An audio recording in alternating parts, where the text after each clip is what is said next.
Assalamualaikum warahmatullahi wabarakatuh. Alhamdulillahilladzi ja'alana minal muwahhidin walhamdulillahilladzi ja'ala minal mu'minin walhamdulillahilladzi ja'alana min ummati sayyidil anbiya'i wal mursalin. Amma ba'du. Saudara sahabat yang dimuliakan Allah, di sela-sela kesibukannya masih sempat ngaji ya, alhamdulillah.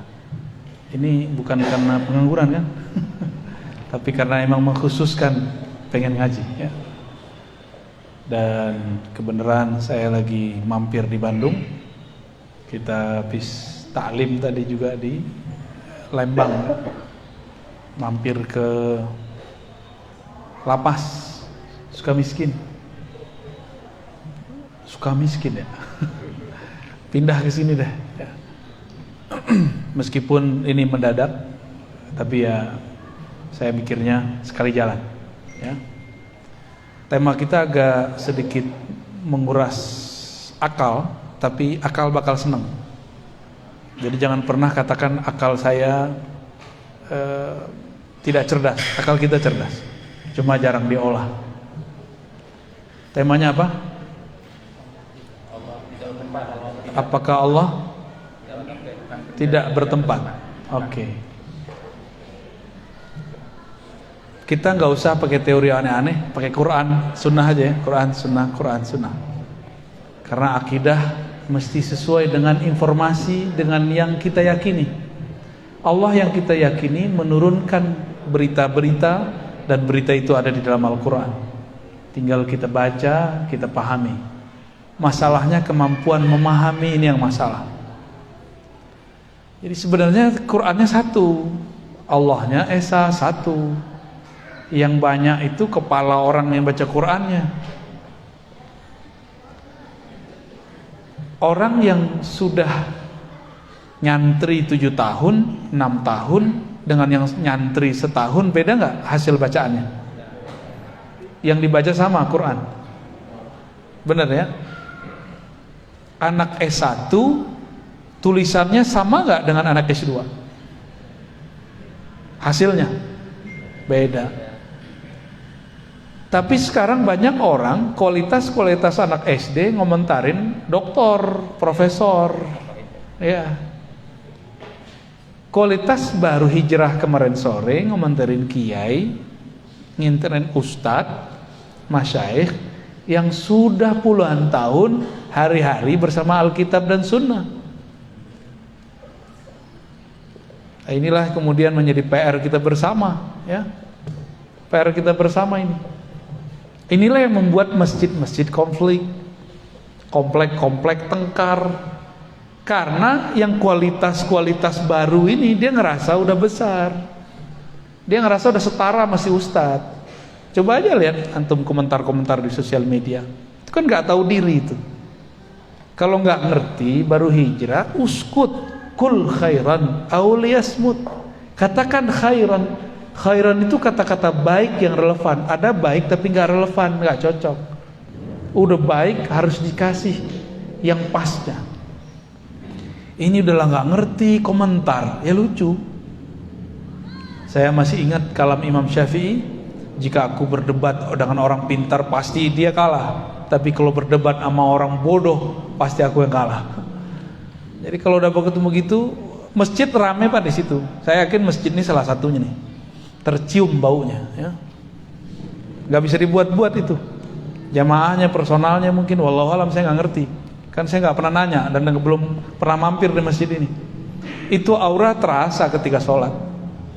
Saya pernah ke satu wilayah di Cibinong, sholat di situ. Itu masalah kunut doang, itu orang sholat rame, tapi hatinya nggak nyatu, kan terasa Pak. Terasa bener. Saya biasa sholat tuh antara merem buka. Sekali itu kunut saya buka mata, bener. Segini nggak ngangkat, sono ngangkat. Tapi dalam batin mereka ada terbersit. Imam nih ahli bid'ah gitu. Jadi nggak nyatu sama imam. Terus ngapain dia sholat di situ?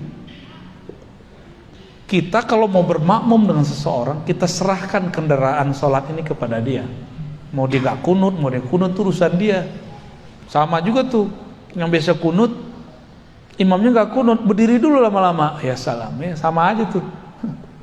Sama-sama parah, gak mengerti bagaimana cara berbeda. Apalagi dalam bab akidah. Ya, siap mendengarkan? Ya. Siap, jangan pakai khayal anak-anak, ini pakai akal. Dengan akal tembuskan ke dalam kolbu, nanti baru ringan memahami ini, ya.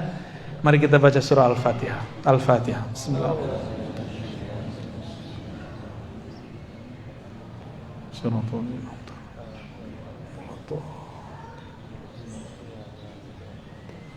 Semoga Allah buka hati pikiran kita berkah Al-Fatihah untuk memahami sifat-sifatnya, siapakah dia, benarkah dia bertempat, atau bagaimanakah dia. Yang sering dijadikan dalil bahwa Allah bertempat itu ayatnya sama dengan dalil yang menunjukkan Allah tidak bertempat. Lucu nggak? Kalam ulama yang dinukil untuk memahami ayat tersebut sama dengan orang yang pro dan kontra. Ketika ada ayat Ar-Rahmanu 'alal 'arsy istawa atau tsumma istawa 'alal 'arsy, Allah yang Maha Rahman bersemayam di atas aras, istawa. Kalam ulama yang digunakan sama untuk memahami ini. Yang paling ngerti ayat kita apa ulama? Ulama yang paling mengerti, ulama yang dekat ke masa Nabi atau ulama yang belakangan? Yang lebih dekat ke Nabi, namanya salaf. Makanya nama salaf ini seksi. Paham maksudnya? Menarik untuk digunakan. Kita lihat imam salafnya ngomong apa, ya. Lalu kita orang-orang khalaf, orang belakangan pun ternyata berebut kalam dari kalam ulama salaf. Karena ada klaim legitimasi dari Rasulullah. Rasulullah mengatakan khairul qurun qarni, hadis Bukhari. Sebaik-baik abad, abadku, lalu tsummal ladzina yalunahum, tsummal ladzina yalunahum. Lalu setelahnya. Berarti 3 kali kurun. 300 tahun, 3 abad. Yang paling sering diungkap itu 2 imam. Pertama Imam Malik, yang kedua Imam Syafi'i. Coba kita lihat ya. Nanti antum akan ketawa-ketawa sendiri atau dalam hati, oh begitu toh. Berarti selama ini kalam imam ini dipelintir gitu. Kata Imam Malik, ketika ada seseorang ngetes, kaifal istiwa, bagaimanakah istiwa? Dalam satu riwayat dia mengatakan al istiwa ma'lum. Istiwa itu dimaklumi maknanya. Bahwa istiwa dalam bahasa Arab ada 15 makna. Itu maksudnya maklum. Kalau kita Arab maklum. Kalau dia maklum beneran, Arab beneran dia. Ya, Arab cemas. Terus wal kaif. Nah, ini satu riwayat ini yang jadi persoalan. Wal kaif majhul. Kaif, tata caranya tidak diketahui. Ini kalam berbahaya. Wal imanu bihi wajib. Percaya kepada istiwa wajib. Wassual anhu bid'ah. Mempertanyakannya bid'ah. Entena li bid'ah. Maka beliau mengatakan akhrijuhu. Sekarang keluarkan dia. Itu kali-kali umur Imam Malik ngusir orang. Gak pernah beliau ngusir orang. Karena beliau tidak mau ada ahli bid'ah duduk di majelisnya. Tapi bid'ah versi Imam Malik bukan bid'ah versi kita. Di kita cuma karena beda masalah fikih disebut bid'ah. Sahabat-sahabat yang karena Allah, persoalan fikih lebih luas dari akidah. Lebih leluasa, lebih santai, lebih banyak khilafiyahnya. Cuma karena beda yasinan gak yasinan udah gak mau bermajlis. Cuma karena beda kunun gak kunun udah gak mau bermajlis. Cuma beda Sayyidina sama Sayyidina udah gak mau bareng. Itu gagal fokus. Itu bukan bid'ah. Itu namanya khilafiyah. Apa beda khilafiyah? diperdebatkan dalilnya ada. Kalau bid'ah tidak ada dalilnya. Bisa bedain? Apa beda bid'ah dengan khilafiyah? Bid'ah tidak ada dalilnya. Kalau khilafiyah diperdebatkan dalilnya. Orang yasinan punya dalil nggak? Orang anti yasinan punya dalil juga. Tuh, diperdebatkan, berarti ini belum tentu bid'ah. Oke? Sentuh lawan jenis batal. Adakah imam-imam yang 4 ini membid'ahkan gurunya? Kata Imam Syafi'i, ada nggak pernah Imam Syafi'i bilang guruku Malik ahli bid'ah? Masa sentuhan lawan jenis nggak batal kecuali nafsu? Nggak ada kan? Nggak pernah ada. Coba contoh imam salafus soleh kalau berbeda. Mereka kalau berbeda saling maklum. Oh, kita beda dalil gitu. Kalau sekarang berbeda kenapa? Gimana kalau berbeda hari ini? Bentak-bentakan di masjid. Masjidnya kayaknya masih belum ada bentak-bentakan ya. Ya paling senggol-senggolan sih udah ya. Dimaklumi lah. Yang nyenggol-nyenggol biasanya orang nggak mengerti, baru awam. Wah, mendung ya. Makasih, ya. Jadi apa bid'ah? Sesuatu yang Imam Malik ngomong soal anhu, kamu mempertanyakan ini, itu bid'ah, nggak ada dalilnya. Ternyata sahabat Nabi nggak pernah ada yang nanya bagaimana istiwa. Nabi nggak pernah menjelaskan apa itu istiwa. Maka mempertanyakan itu bid'ah. Ini lafaz pertama, tapi ini berbahaya. Tadi ada lafaz wasu'al awal kaif anhu majhul. Tata caranya tidak diketahui. Berarti ada dong. Kalau punya tata cara, berarti Allah ini masih belum sempurna, karena masih butuh cara. Maka teks ini kita cek sumbernya di mana. Sumbernya dalam kitab Imam Al-Baihaqi. Judulnya Al-Asma was Sifat. Ada di kitab itu. Tapi dasar orang suka memperkosa teks. Giliran teks ini diambil, penjelasannya nggak diambil. Ini sering banget ini. Contoh lain, Imam Syafi'i mengkritisi tasawuf. Teksnya diambil, penjelasannya nggak diambil. Sering begitu. Imam Syafi'i menghukumi ahli kalam, tapi penjelasannya nggak diambil. Jadi mengkhianati kitab. Kalau orang bisa baca kitab kan tahu yang nukil ini pengkhianat. Pengkhianat Imam Syafi'i, pengkhianat Imam Malik. Ya. Imam Syafi'i nggak maksud begitu, dia arahkan begitu. Ternyata ada riwayat kedua. Imam Malik ditanya mengenai bid'ah, mengenai istiwa. Bagaimana Allah bersemayam itu gimana? Lalu beliau mengatakan al-istiwa ma'lum. Istiwa itu diketahui adanya. Wal kaif anhu marfu. Dan Allah maha suci dari kaif, bagaimana. Di atas, di bawah, di arah atas atau di arah mana, bersentuhan atau tidak. Coba kalau duduk bersemayam itu duduk artinya. Kalau duduk nempel nggak? Ada nggak orang duduk nggak nempel? Nempel ya. Ada seorang tokoh di masa salaf, tapi akidahnya bukan akidah salaf. Namanya Muhammad bin Karram. Siapa namanya? Muhammad bin Karram ini, dia periwayat juga, tapi akidah dia kacau. Dia mengatakan Allah istawa, duduk dan bersentuhan dengan arsy. Tuh, gawat gak tuh? Dia wafat tahun 255, orang gila, dia salaf. Maka ada salah seorang imam yang juga dia ahli hadis, tapi akidahnya tidak mengikuti ahli hadis. Namanya Utsman bin Sa'id Ad-Darimi. Coba diulang-ulang namanya. Utsman bin Sa'id Ad-Darimi. Kan dari tadi kita udah sepakat mau serius nyebut nama ya. Utsman bin Sa'id Ad-Darimi. Udah siang-siang panas nyebut nama lagi ya. Wafat 280 Hijriah. Dia menukil ajaran si Muhammad bin Karam tanpa dia sadari. Apa kata dia? Allah benar-benar di atas, dibatasi oleh aras dan langit. Maka Allah mempunyai dua batas. Bahaya nggak tuh? Ada orang meyakini Allah punya batas. Batasnya Allah adalah langit dan aras. Itu akidah Nabi atau akidah kelompok yang bertentangan dengan Nabi?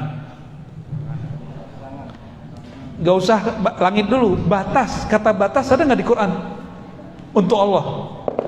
Gak ada. Tapi dia mengatakan siapa yang menolak Allah punya batas berarti dia menolak Al-Quran. Tuh ayatnya sama. Lalu saya ceklah dari ini pakai ayat mana? Lo ayatnya Ar-Rahman 'alal arsis tawa. Ilaihi yus'adul kalim. Kepadanya lah diangkat kalimah. Malaikat ada naik setiap hari, setiap sore. Bagi dia itu dalil Allah bertempat di atas aras. Dan yang paling lucu, mereka berkeyakinan Allah di atas aras. Itu dalilnya Rasulullah Mi'raj. Padahal Mi'raj itu bukan dalil Allah bertempat di aras. Mi'raj itu dalil sholat, sejarah sholat. Itu dua hal yang berbeda. Nah, inilah uniknya umat Islam. Umat Islam ini nggak punya lembaga khusus yang punya otoritas seperti di agama lain. Agama ini nikmat plus musibah. Nikmatnya Bapak ini kalau ngaji bisa jadi penafsir. Kalau nggak ngaji stop dulu, karena menafsir dengan hawa nafsu neraka tempatnya. Mau depan neraka. Ya, jangan coba-coba. Ya. Kalau nggak ngerti uskut. Kalau nggak ngerti diem aja udah. Ya, karena orang diem ini dia cukup syahadat masuk surga udah. Tapi kalau dia mulai komentar Allah bertempat, udah dihisap itu kalam. Yang bilang Allah tidak bertempat juga dihisap. Apa dalil dia ngomong begitu? Ya? Maka yang afdol itu cukup baca Qul huwallahu ahad, selesai. Katakanlah Allah Maha Esa, udah beres. Asyhadu an la ilaha illallah asyhadu anna Rasulullah. Cuma kan kita ini suka mencari-cari sesuatu yang nggak perlu dicari, menanyakan sesuatu yang nggak perlu ditanya. Makanya orang ini datang katanya ilmiah. Apa itu istiwa? Bagaimana cara istiwa? Nah, Imam Malik jawab, tata cara istiwa maha suci Allah dari itu. Berarti istiwa bukanlah diartikan duduk. Kalau duduk itu ada caranya. Nih saya duduk, ada caranya kan? Duduk. Lebih gede saya apa kursi? Beneran? Allah kalau duduk di atas aras lebih gede mana? Tuh, kalau kita bilang sekali istiwa artinya julus, qu'ud. Karena si Ibnu Karam dan Darimi bilang arti istiwa itu duduk. Antum mau salaf yang begitu? Itu bukan salafus soleh, itu salafut toleh. Ya, Imam Ahmad gak pernah mengajarkan itu. Imam Malik gak pernah mengajarkan itu. Imam Nafi' tidak pernah mengajarkan itu. Syafi'i tidak pernah mengajarkan itu. Sufyan bin Uyainah gak pernah mengajarkan itu. Mereka cuma ngomong Allah istawa, selesai, gak ada komentar. Itu yang disebut salaf. Itu akidah saya. Maka saya tidak memaknai istiwa. Saya tidak mentakwil istiwa. Hanya Allah yang tahu makna istiwa. Itulah kalam Imam Syafi'i. Dipretelin lagi. Kata Imam Syafi'i, wallahu a'lam bimuradi, atau ala ma aradahu Allah wa rasuluh. Istiwa itu, bersemayam itu sesuai dengan maksud Allah dan Rasulnya. Coba ulangi. Sesuai maksud Allah dan Rasulnya. Yang Allah maksud tahu nggak? Bagi mereka yang Allah maksud duduk. Itu berarti mereka menggiring kepada satu pemahaman. Padahal kalimat Imam Syafi'i apa? Itu menyerahkan makna kepada Allah. Maksud Imam Syafi'i, cukuplah Allah yang tahu. Kamu nggak usah cari tahu. Tapi oleh mereka teks itu digiring, diperkosa, dipretelin. No, Imam Syafi'i meyakini Allah istawa, karena itulah maksud Allah dan Rasulnya. Ya pretelin enak amat ya. Ada yang tahu maksudnya? Gak ada yang tahu. Oke. Titik dulu ya. Allahumma sholli ala sayyidina Muhammad. Udah mulai ngebul nih ya. Uban nambah nih abis ini nih. Oke, kita stop dulu itu. Saya sekarang mundur ke kajian dasar. Ini dasar. Ini dasar kalau ngaji ilmu akidah. Kita kalau belajar sifat Allah, sifat pertama apa? Wujud. Bener? Apa arti wujud? Ada. Kita ada nggak? Ini ada. Kursi. Udara ada. Bisa lihat udara nggak? Ruhnya ada nggak? Ada cinta nggak di hati? Kelihatan nggak? Ada benci nggak dalam pikiran? Ada. Suka benci sih ya. Kelihatan nggak? Kalau lagi sedih nangis, bener. Ini teteh-teteh, mbak-mbak, ibu-ibu, kalau akad nikah nangis nggak? Sedih atau bahagia? Sedih apa bahagia? Sedih ya? Masa sedih orang nikah? Bahagia ya? Kecuali cerita dangdut ya, cerita balada cinta.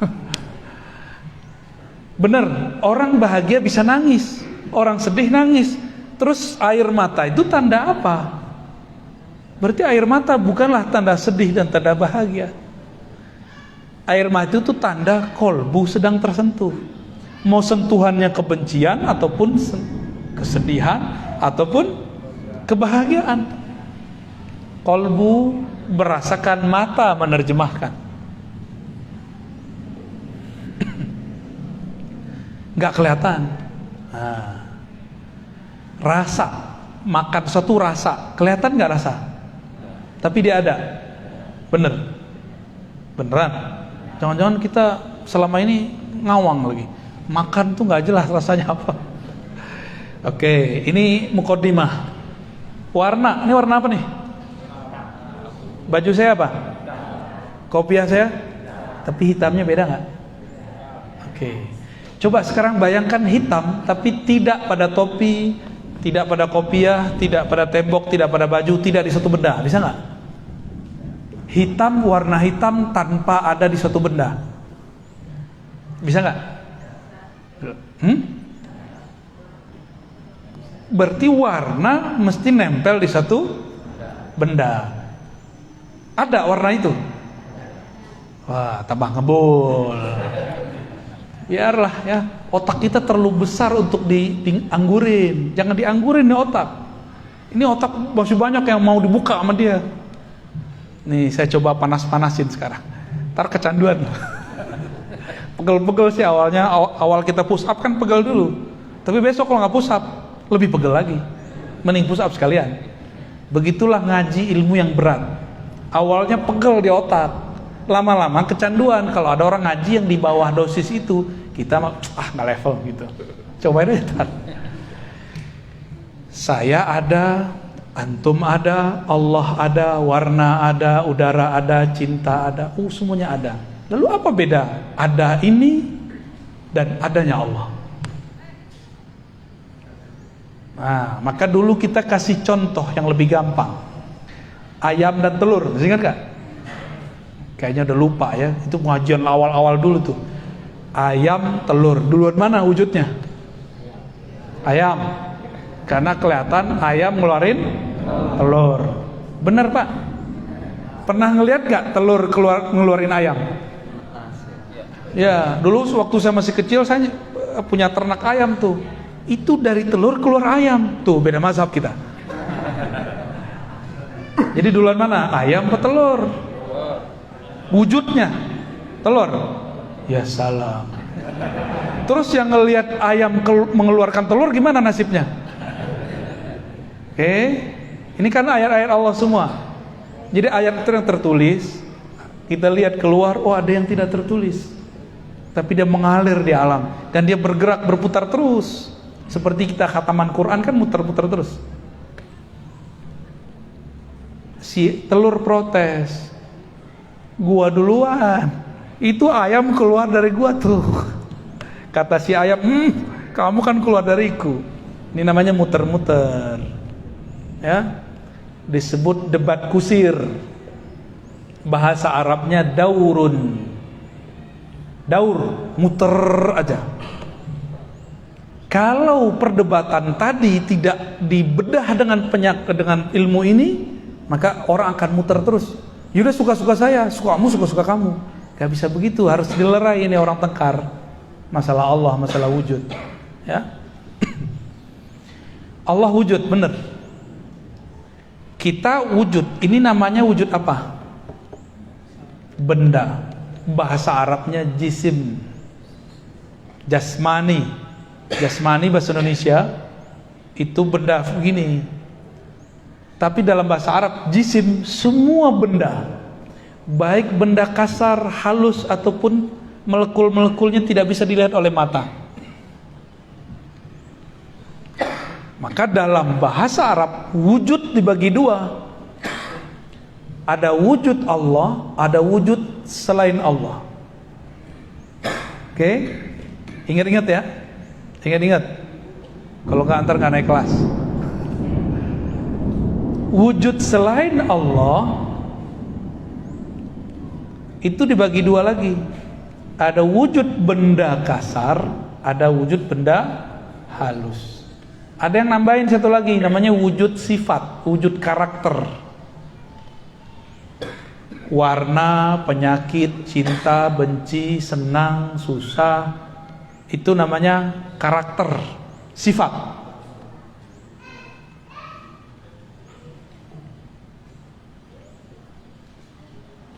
Ada nggak warna? Benar. Tapi tidak ada warna jika dia tidak ada di satu tempat. Sekarang sedih sama benci. Coba benci bayangkan tanpa ada muka orang benci. Bisa nggak? Berarti benci itu kebayang wajahnya gitu ya. Bener. Emang begitu wajah orang benci? Enggak. Psikopat benci wajahnya datar aja. Orang munafik taat, zahirnya batinnya tidak. Jadi jangan terpengaruh oleh zahir. Benda ini baik benda kasar, benda halus. Benda kasar nih, udara, cahaya, ini benda halus. Benda punya karakter wajib, yaitu bertempat. Nah, coba diingat-ingat. Benda pasti ini kalau ada whiteboard enak nih Pak. Kita panah-panahin. Wujud benda bertempat. Allah benda bukan? Bukan. Wujud Allah bukan benda. Maka wujud Allah tidak Nah, gitu rumusannya. Dalilnya mana dari Quran? Laisa kamitslihi syai'un. Surat Asy-Syura ayat 11. Apalagi dalilnya? Allahus Samad. Bahkan dalilnya Ahad. Ahad itu masuk di sana.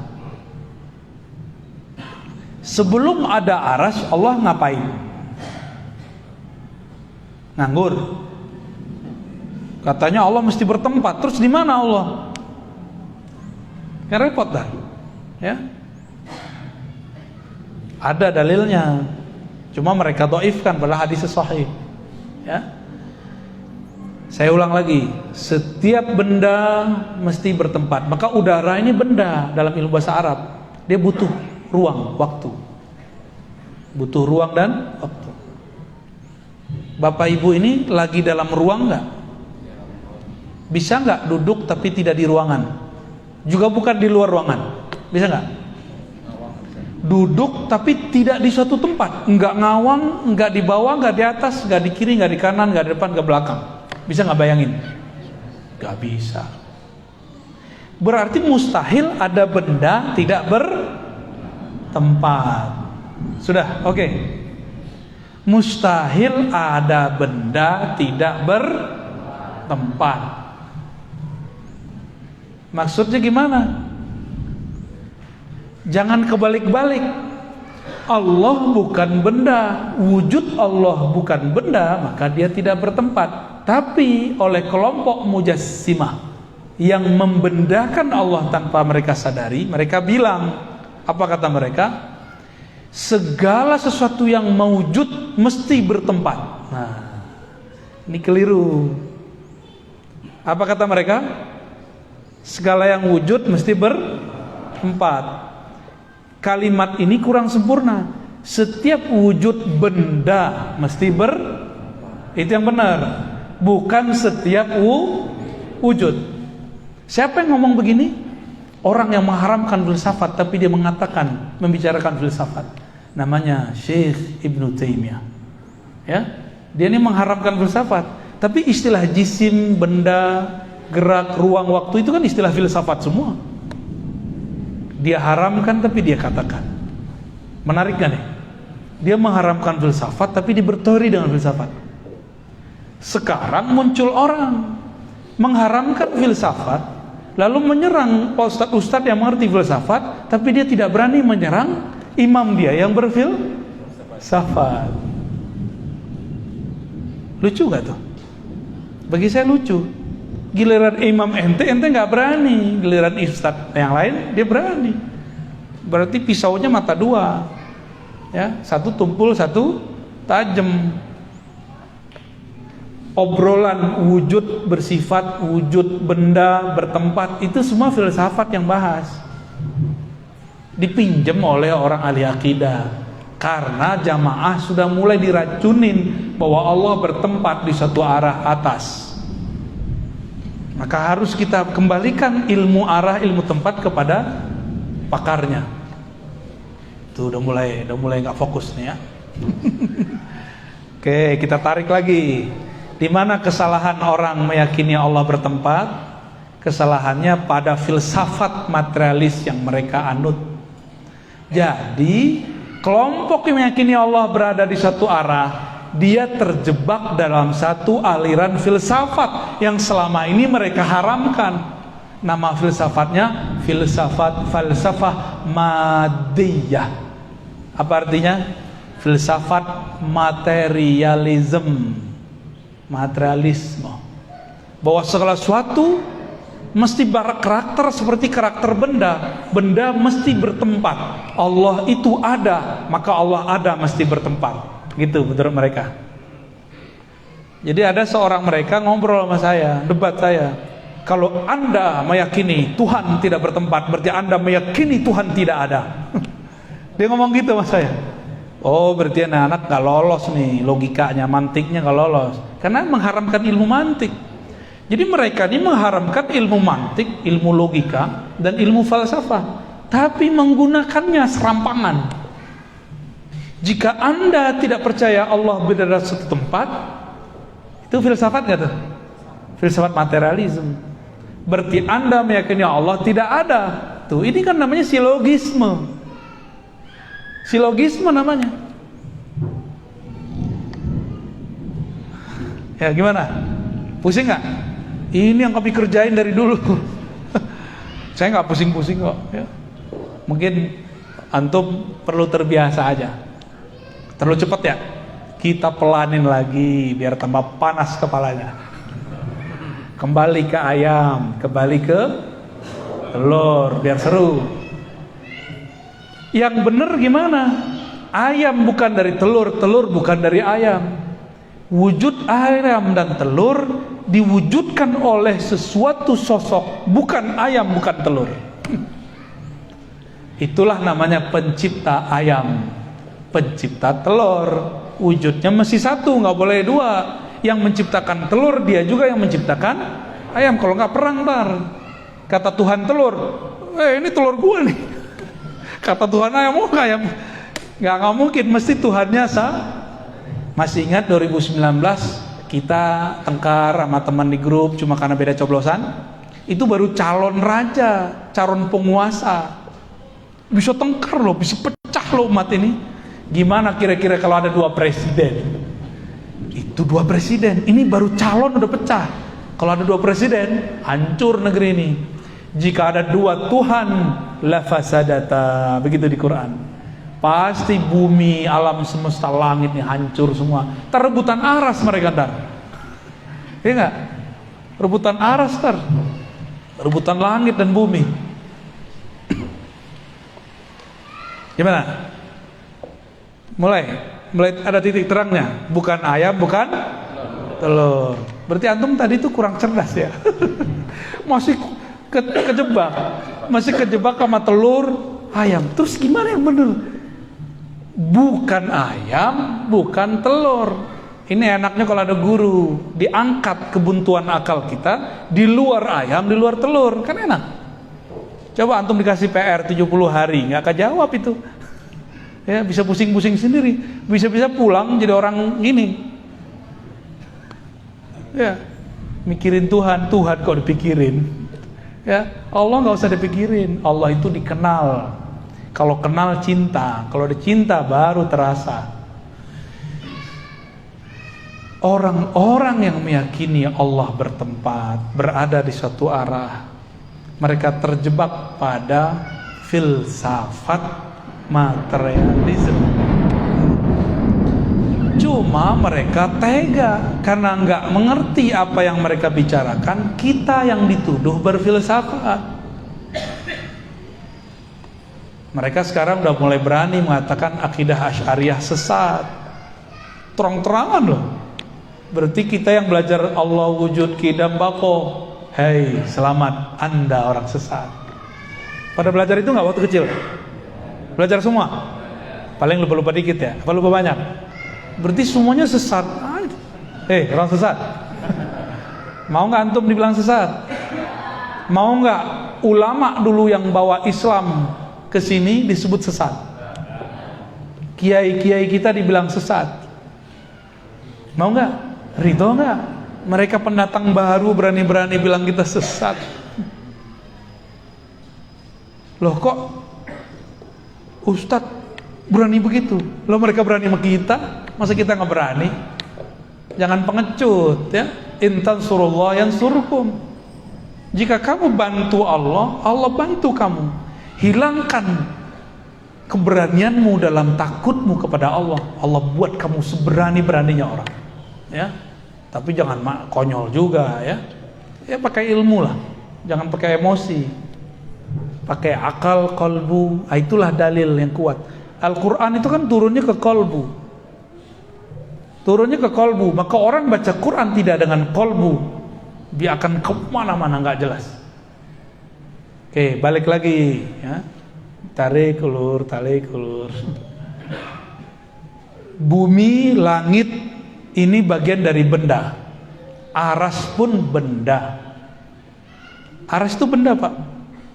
Mana dalilnya? Akhir surat At-Taubah. Wa huwa rabbul arsyil azim. Dialah Rabb pencipta aras yang besar ukurannya, mencakup langit dan bumi. Rabbu artinya pencipta. Kalau Rabbun di bawahnya benda atau karakter benda. Maka Allah lah yang menciptakan aras. Berarti aras benda bukan? Disebut benda besar, benda azim. Kelompok mereka mengharamkan satu keyakinan namanya ittihad dan hulul. Allah menempati benda. Tapi mereka meyakini Allah menempati aras. Main-main gak tuh namanya? Itu akibat filsafat materialisme, diambil separuh, dibuang separuh. Allah itu bukan benda. Mungkinkah masuk ke dalam benda? Mungkin gak? Ini benda bukan? Di dalamnya ada apa?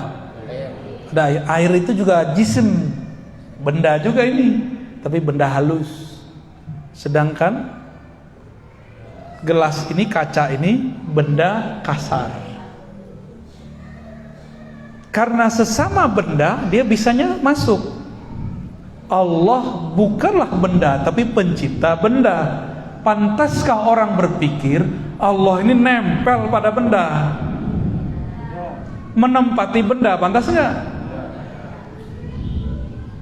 Mulai connect. Ketika ada hadis menyebutkan Allah turun sepertiga malam terakhir ke langit dunia, ila sama'id dunia, turun. Kalau sudah faham Allah bukan benda, turunnya turun apa? Kalau turun benda, kita kalau dari atas ke bawah turun pakai tangga kan, berpindah nggak? Maka turunnya benda itu berpindah. Saya mau tanya, Allah turun berpindah nggak? Nah inilah lucunya imam-imam yang tadi itu, imam-imam yang mereka terjebak kepada filsafat materialism. Apa kata imam pendahulu mereka? Di saat Allah turun sepertiga malam terakhir, aras kosong. Debat lagi satu lagi, oh tidak, saat Allah turun, Allah tidak meninggalkan aras. Bagaimana caranya? Berarti ada dua wujud, ada satu wujud di dua tempat. Gawat gak? Antum ada di dua tempat di waktu yang bersamaan. Masuk akal gak? Afala taqilun. Apakah kamu tidak pakai akal yang sehat? Berdebat, dikira ini debat fikih kali ya. Ini bukan bab fikih, nggak boleh khilafiyah di bab ini. Tapi mereka meletakkan perkara akidah di bab fikih. Maka mereka sedang mempermainkan Allah Subhanahu wa taala dengan pemahaman yang rendah itu. Lalu datanglah imamnya belakangan, betul, menggabungkan dua pendapat itu, dan dia pakai pendapat yang kedua. Allah berpindah dari atas ke bawah, hakiki zatnya yang pindah. Tuh lebih parah lagi, ada kalimat zatnya. Zatnya Allah pindah dari aras ke langit dunia tanpa mengosongkan aras. Ambigu nggak? Jadi ambigu. Ternyata mazhab dia filsafat ambiguism. Apa itu? Dia ngomong Allah itu bukan jisim, tapi Allah itu tidak disebut jisim, juga tidak disebut tidak jisim. Pusing nggak tuh? Aneh ulangin. Allah bukanlah jisim, tapi juga bukan tidak jisim. Tuh, maksudnya apa? Tidak jisim, tapi juga bukan tidak jisim. Maksudnya apa tuh? Berarti Allah ini sosok yang lain. Jadi ternyata ini imam namanya Ibnu Taimiyah mentok dia. Allah jisim. Kalau jisim pindah-pindah. Tapi kan kalau Allah pindah aras sama siapa? Kalau berpindah dia jisim kosong. Oh berarti Allah itu bukanlah jisim, tapi juga bukan tidak jisim. Digabunglah itu. Namanya jam'u bainal mutadaddain, menggabungkan dua hal yang kontradiksi. Itu adalah puncak kekacauan filsafat. Berarti dia berfilsafat ya? Itulah yang jadi akidah yang antum selama ini galaukan. Masih mau ikut akidah begitu? Akidah yang mengambil filsafat materialism tapi membatalkan materialism. Buat lagi jisim tapi bukan jisim, nggak disebut jisim tapi juga tidak disebut tidak jisim. Kacau itu ya. Itu kitabnya sendiri, nggak sanggup dibaca oleh pengikutnya. Judul kitabnya nanti antum cari ya kalau berani. Dar'u ta'arud bainal aqli wan naql. Menolak kontradiksi akal dan nakal. Apapun kata ayat, akal harus ikut akal-akalan dia.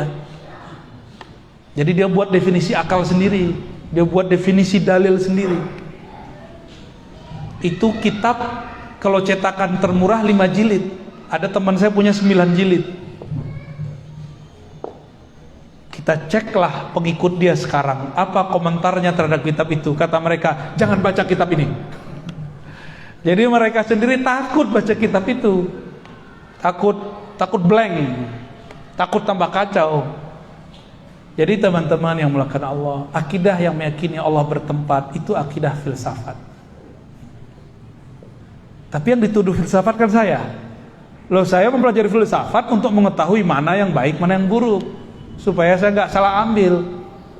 Loh, ada orang mengharamkan filsafat tapi dia tidak tahu filsafat itu apa. Akhirnya banyaklah anak-anak mahasiswa yang baru hijrah, dia sehari-hari belajar filsafat, lalu diharamkan ustadz yang mengerti filsafat. Ada yang jurusan fisika nggak sini? Jurusan kimia, matematika? Ada yang dulu waktu sekolah belajar matematika? Tuh, belajar kimia? Belajar fisika? Bedakan. Fisika murni, matematika murni itu filsafat. Terus antum mengharamkan. Jangan-jangan gajinya dari situ kerjaannya. Ya, mikir-mikir dulu kalau mau mengharapkan sesuatu. Jangan-jangan itu makanan kita harian. Ya. Oh, ini bukan filsafat. Kamu yang nggak ngerti filsafat itu apa, ya. Jadi, akidah yang meyakini Allah bertempat di suatu arah yang tinggi, dengan zatnya dia turun ke langit dunia, itu akidah yang tidak pernah diajarkan Rasulullah sallallahu alaihi wasallam. Cukup katakan dia istawa, jangan tambahkan maknanya. Cukup katakan nuzul, karena Allah bukan benda, maka turunnya bawah. Cukup katakan istawa, jangan katakan dengan zatnya. Istawa bermakna duduk. Jika Allah bukan benda, maka istawanya bukan duduk. Jadi kesimpulan kajian kita siang ini, cukup katakan Allah laisa kamitslihi syai'. Selesai. Kalau benda istawa duduk. Ada ayat wa jaa rabbuka wal malaku saffan saffa. Allah dan malaikat datang bersaf-saf. Datang berpindah enggak? Ini tadi antum datang dari rumah ke sini, berpindah tempat enggak? Sekarang ada kita enggak di rumah? Beneran? Waras. Kalau ada orang bilang, saya datang ke sini, tapi kamu kalau pulang pasti ada saya juga. Itu orang kita curigai enggak? Kecuali dalam bab karomat sufia, itu ada babnya, tapi itu bukan bab jisim, itu bab cahaya. Cahaya mantul-mantul bisa kelihatan di mana-mana. Orangnya di sini, tapi dalam handphone kelihatan gitu. Itu bab karomat para wali. Mereka punya smartphone alam semesta, ya, punya proyektor alam semesta, maka bisa dilihat di mana-mana. Itulah Rasulullah. Orang ucapin salam, Nabi jawab dimanapun itu. Itulah proyektor Nur Muhammad sallallahu alaihi wasallam. Jadi ngaji tasawuf deh ya. Ya, kita ngaji yang panas-panas aja dulu. Oke. Karena Allah bukan benda. Apapun sebutan di Quran mengenai karakter benda, datang, turun, bersemayam, semuanya kita katakan dia bukan benda kok. Berarti artinya tidak pemahaman seperti yang kamu bayangkan. Apapun yang kamu bayangkan, Allah tidak seperti itu, karena dia bukanlah benda. Kalau nggak benda bisa dibayangkan nggak? Dalam ilmu neurologi, ilmu psikologi, otak ini nggak bisa berpikir atau memikirkan sesuatu yang tidak pernah dia lihat. Oke? Yang bisa dilihat oleh mata, bisa didengar oleh telinga, yang bisa difikirkan oleh otak, itu bendanya harus jelas. Kalau enggak, angkanya harus jelas, maknanya harus ada. Ini enggak ada. Maka janganlah membendakan Allah. Jadi saya hanya menghimbau kepada siapa yang sedang terjebak pada pemahaman Allah bertempat. Saya tidak benci Anda. Ana uhibbukum. Ana cinta antum. Makanya kita buat kajian begini. Coba bebaskan pikiranmu dari memikirkan Allah. Boleh gak mikirin Allah? Aneh kasih tahu, antum membayangkan Allah bertempat saja, terbersit itu memikirkan Allah. Terbayang Allah di suatu arah, itu memikirkan Allah. Gak boleh. Gak boleh sama sekali. Ya, mau khusyuk gak sholatnya?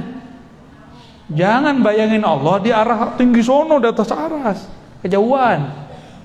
Nabi ketika orang sholat, Nabi hilangin cara berpikir begitu. Nabi pakai bahasa kolbu. Kalau di kolbu beda dengan urusan akal.